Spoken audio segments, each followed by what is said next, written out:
Good morning मुलांनो, शुभ सकाळ.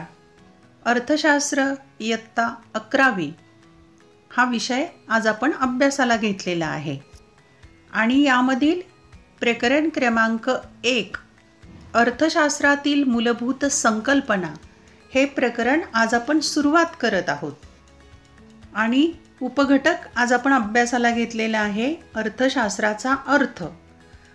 आपण अर्थशास्त्राचा अर्थ आता समजावून घेऊया. प्रस्तावना. नवनवीन वैज्ञानिक शोध व नवीन गोष्टी शोधून काढणे या बाबींचा ठसा आजच्या जगावर उमटलेला आहे. मुलांना तुम्ही पाहता की आजच्या काळामध्ये जेवढी प्रगती झालेली आहे, मानवाने जेवढी प्रगती केलेली आहे ती वैज्ञानिक शोधांच्या मुळेच झालेली आहे आणि त्याचा ठसा जगावर उमटलेला आहे. शास्त्रातील लक्षणीय प्रगतीमुळे शास्त्र म्हणजे नेमके काय या प्रश्नाचा शोध लावण्याचा आपण प्रयत्न करू लागतो. मग शास्त्र म्हणजे काय हे आपण आता समजून घेणार आहोत. शास्त्र ही एक पद्धतशीर मांडणीची ज्ञात शाखा आहे. ज्ञात शाखा म्हणजे माहिती, ज्ञान. शास्त्र ही एक पद्धतशीर मांडणी आहे.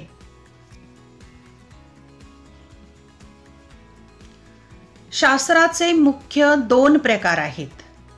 एक नैसर्गिक शास्त्र, 2 सामाजिक शास्त्र.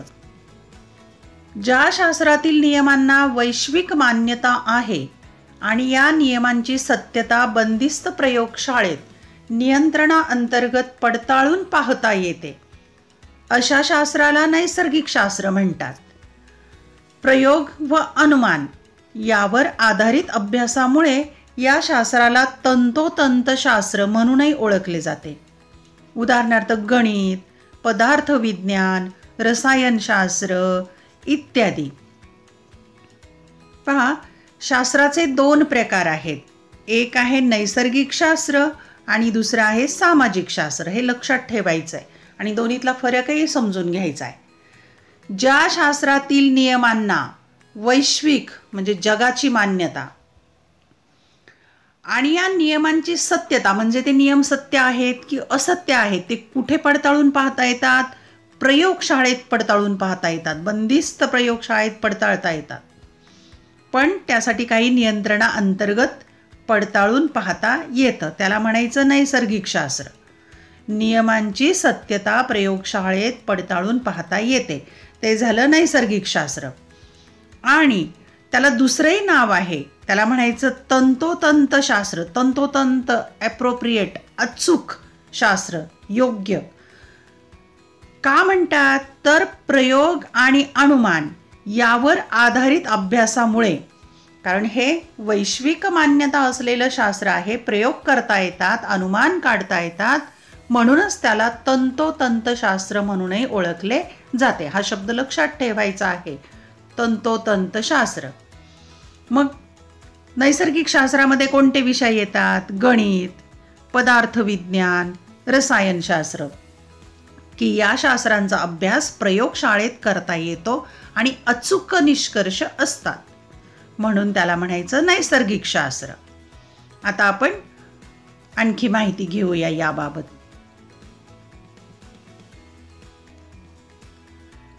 दुसरा प्रकार आहे तो पाहू.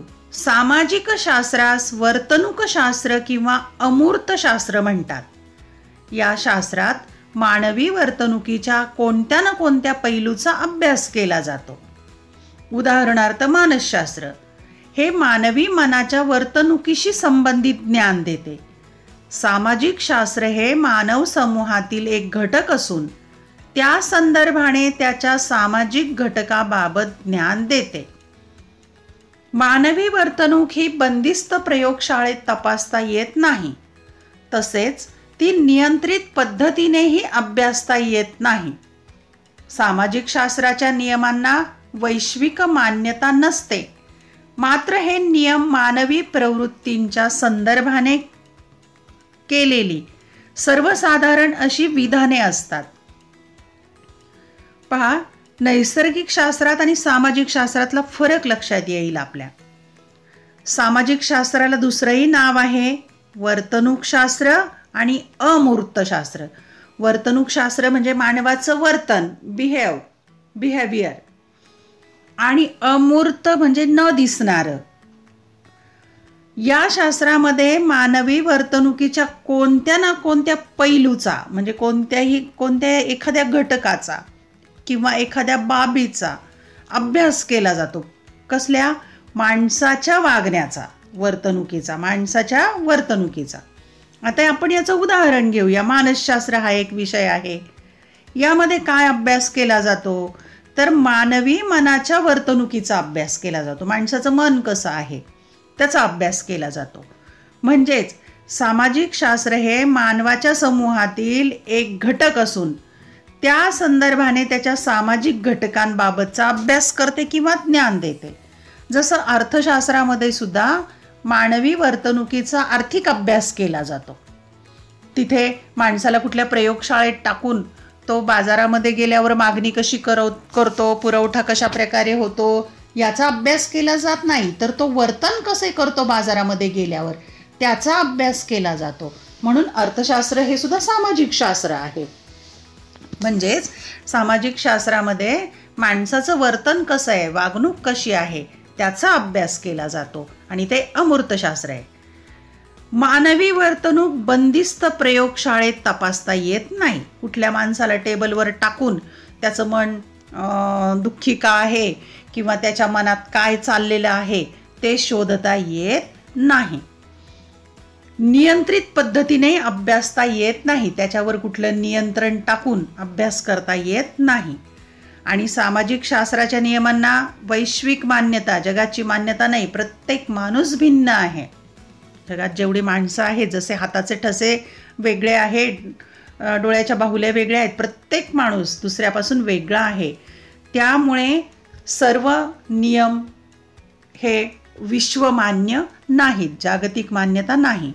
कारण हे नियम मानवी प्रवृत्तीच्या संदर्भाने केलेली सर्वसाधारण विधाने असतात. ती सर्वांना लागू होतील असं नाही.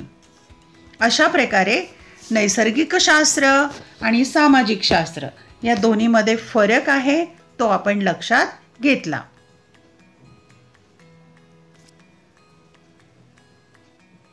आता पाहूया अर्थशास्त्राचा नेमका अर्थ. अर्थशास्त्र हे सामाजिक शास्त्र आहे. आपण आत्ताच विवेचन केलंय त्याचं. अर्थशास्त्र, त्याला इंग्रजीमध्ये इकॉनॉमिक्स म्हणायचं. स्पेलिंग पाहून घ्या. हा शब्द मूळ ग्रीक शब्द आयकोनॉमिया आणि त्याचं स्पेलिंगही पहा, OIKONOMIA,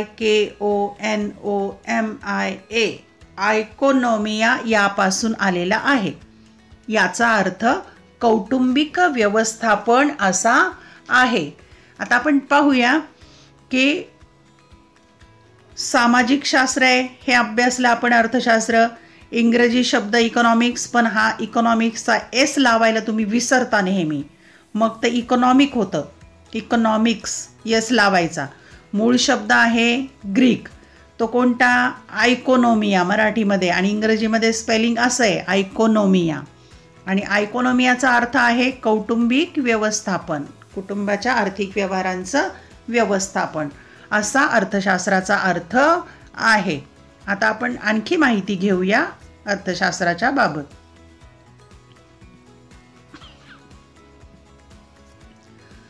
पॉल सॅम्युएल्सन यांनी अर्थशास्त्राचे वर्णन सामाजिक शास्त्रांची राणी असे केले आहे.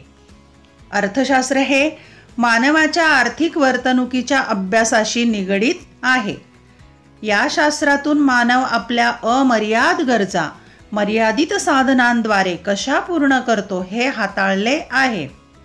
अर्थशास्त्राच्या काही प्रसिद्ध व्याख्यांचा अभ्यास करून या विषयाची अधिक माहिती आपण मिळवणार आहोत. पॉल सॅम्युएल्सन यांनी काय म्हटलेलं आहे पहा. अर्थशास्त्राचं वर्णन किती सुंदर शब्दात केलंय. सामाजिक शास्त्रांची राणी म्हटलंय अर्थशास्त्राला. आणि अर्थशास्त्र कशाशी संबंधित आहे? मानवाच्या आर्थिक वर्तणुकीशी संबंधित आहे. निगडीत असणे, संबंधित असणे. माणसाची आर्थिक वागणूक किंवा वर्तणूक कशी आहे याच्या अभ्यासाशी संबंधित अर्थशास्त्र आहे. आणि या शास्त्रामध्ये काय अभ्यासलं जातं तर मानव काय करतो, अमर्याद गरजा, माणसाच्या गरजा अमर्याद आहेत, नो लिमिट. त्याच्या गरजा कधी पूर्ण होऊच शकत नाहीत. एक गरज पूर्ण केली की नवीन निर्माण होते. पण गरजा अमर्याद असल्या पण मर्यादित साधनं आहेत. साधनं म्हणजे गरजा ज्या सहाय्याने पूर्ण करायच्या आहेत ती साधनं. ती साधनं मात्र मर्यादित आहेत. माणसाला काय काय काय काय हवं आहे, पण ते मिळवायचं कसं त्याची साधनं मर्यादित आहे, पैसा मर्यादित आहे आणि इतर अनेक गोष्टी मर्यादित आहेत. आणि हे कशा पूर्ण करतो मनुष्य, आपल्या गरजा कशा पूर्ण करतो? मग गरजा जास्त आहेत, साधनं मर्यादित आहेत, पण मग त्या पूर्ण कशा करतो याचा अभ्यास या शास्त्रामध्ये केला जातोय, अर्थशास्त्रात. आणि मग काही आपण पुढे अर्थशास्त्राच्या व्याख्या अभ्यासून अधिक माहिती मिळवणार आहोत.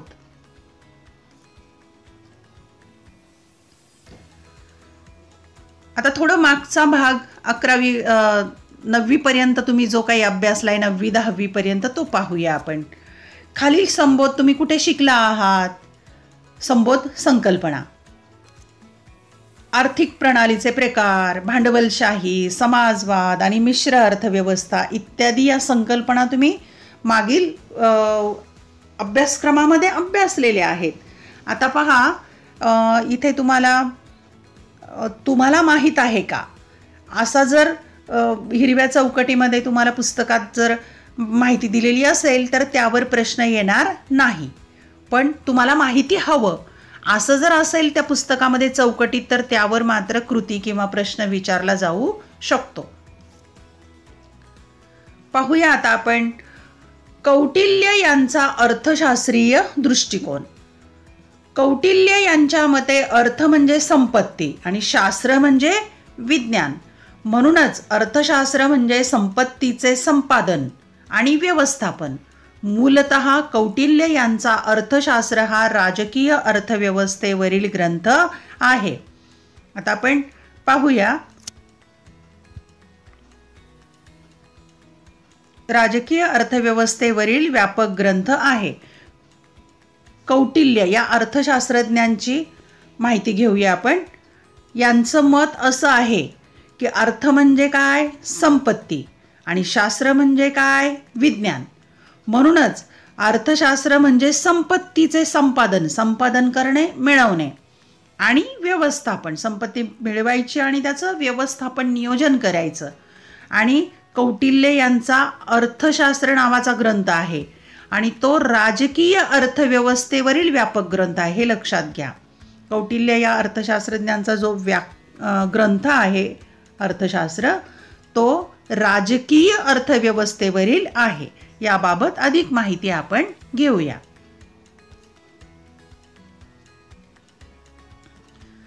कौटिल्य यांच्या अर्थशास्त्रीय दृष्टिकोनाचे महत्त्वाचे मुद्दे त्यांच्या ग्रंथावरून ते आपल्या लक्षात येतात. त्यांनी काय म्हटलेलं आहे? 1. सरकार किंवा राज्याची महत्त्वपूर्ण भूमिका. 2. संपत्ती निर्माण करण्यावर लक्ष केंद्रित करून राज्याचे कल्याण. 3. सुशासनासाठी कार्यक्षम प्रशासन यंत्रणेची आवश्यकता. आणि 4. अर्थशास्त्रामध्ये राजकीय कल्पनांचे संकलन. कौटिल्य यांनी अर्थशास्त्रीय दृष्टिकोनाचे मुद्दे सांगितलेले आहेत. पहिला मुद्दा आहे सरकार किंवा राज्याची भूमिका फार महत्त्वाची आहे अर्थव्यवस्थेमध्ये. 2. संपत्ती निर्माण करण्यावर लक्ष केंद्रित करून लोकांचं म्हणजे राज्याचं कल्याण केलं पाहिजे. हे झालं दुसरा मुद्दा. तिसरा, शासन कसं पाहिजे, चांगलं, समाजाच्या कल्याणासाठी. कार्यक्षम प्रशासन यंत्रणेची गरज असते आणि तशी यंत्रणा निर्माण केली पाहिजे. 4. अर्थशास्त्रामध्ये राजकीय कल्पनांचे संकलन. अर्थशास्त्रामध्ये राजकीय कल्पनांचं संकलन होतं. अशा प्रकारे कौटिल्य यांच्या अर्थशास्त्रीय दृष्टिकोनाचे 4 महत्त्वाचे मुद्दे आहेत. आता आपण तुम्हाला माहीत आहे का, पाहूया बरं, कौटिल्याची माहिती घेऊया. कौटिल्य हे मौर्य कालखंडातील एक महान राजकारणी, तत्वज्ञानी, अर्थशास्त्रज्ञ व राजकीय सल्लागार होते. तसेच त्यांना चाणक्य किंवा विष्णुगुप्त म्हणून ओळखले जाते. त्यांनी प्राचीन भारतातील अर्थव्यवस्थेवर अर्थशास्त्र हा राजकीय ग्रंथ लिहिला आहे. पहा, आत्ताच आपण कौटिल्याचा उल्लेख केलेला आहे. कौटिल्याचा कालखंड आहे मौर्य कालखंड आहे. मौर्य राजवंश त्या काळामध्ये होता. ते राजकारणी आहेत, तत्वज्ञानी आहेत, अर्थशास्त्रज्ञ आहेत आणि राजकीय सल्लागार सुद्धा होते. तसेच त्यांची नावं काय काय आहेत? त्यांना आर्य चाणक्य सुद्धा म्हणतात, विष्णुगुप्त म्हणूनही त्यांना ओळखलं जातं. आणि त्यांनी प्राचीन भारतातील अर्थव्यवस्थेवर ग्रंथ लिहिला, त्याचं नाव आहे अर्थशास्त्र. पण तो राजकीय ग्रंथ लिहिलेला आहे, पण अर्थशास्त्राला फार उपयुक्त तो ठरला. शेंडीला गाठ बांधलेलं तुम्ही त्यांचं चित्र पाहिलेलं असेल. त्या नंदराजाच्या काळामध्ये घडलेली घटना आहे. अपमान झाल्यामुळे त्यांनी शेंडीला गाठ बांधली होती आणि नंदराजाचा पराभव केल्याशिवाय, नंदकुळाचा पराभव केल्याशिवाय शेंडीला गाठ बांधणार नाही असं एक विधान केलेलं होतं. आणि पुढच्या काळामध्ये तो राजवंश यांच्या सल्ल्याने, सहाय्याने ते राज्य बरखास्त करण्यात आलं, अशी ही एक ऐतिहासिक कथा आहे. तेव्हा त्यांना आर्य चाणक्य, विष्णुगुप्त म्हणून ओळखलं जातं. मौर्य कालखंडातील ही त्यांच्याबाबतची ही गोष्ट. इंटरनेटवर तुम्ही माहिती वाचू शकता. आर्य चाणक्य यांचे सुविचार वगैरे फेसबुक, व्हॉट्सअपवर नेहमी तुम्ही इकडे तिकडे टाकत असता, पाहत असता, वाचत असता. तेच हे कौटिल्य, आर्य चाणक्य किंवा विष्णुगुप्त होय.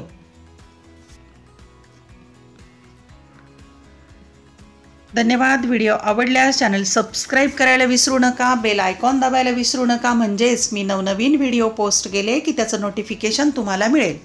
मी इयत्ता 11वी आणि 12वी दोन्ही वर्गांना मराठी विषय आणि अर्थशास्त्र विषय अध्यापन करत आहे. त्यामुळे या दोन्ही विषयांवरचे व्हिडिओ लेक्चर मी क्रमाक्रमाने पोस्ट करत आहे. 12वीचा मराठी आणि अर्थशास्त्राचा अभ्यासक्रम पूर्णपणे पोस्ट झालेला आहे. व्हिडिओ लेक्चर चॅनलवर तुम्ही पाहू शकता. आता मी 11वी अर्थशास्त्राचा अभ्यासक्रम सुरू केलेला आहे. व्हिडिओ लेक्चर तुम्ही शेअर करू शकता. तसेच तुम्हाला अभ्यासासाठी येणाऱ्या शंका, अडीअडचणी कमेंट बॉक्समध्ये लिहा. अभ्यासाला शुभेच्छा.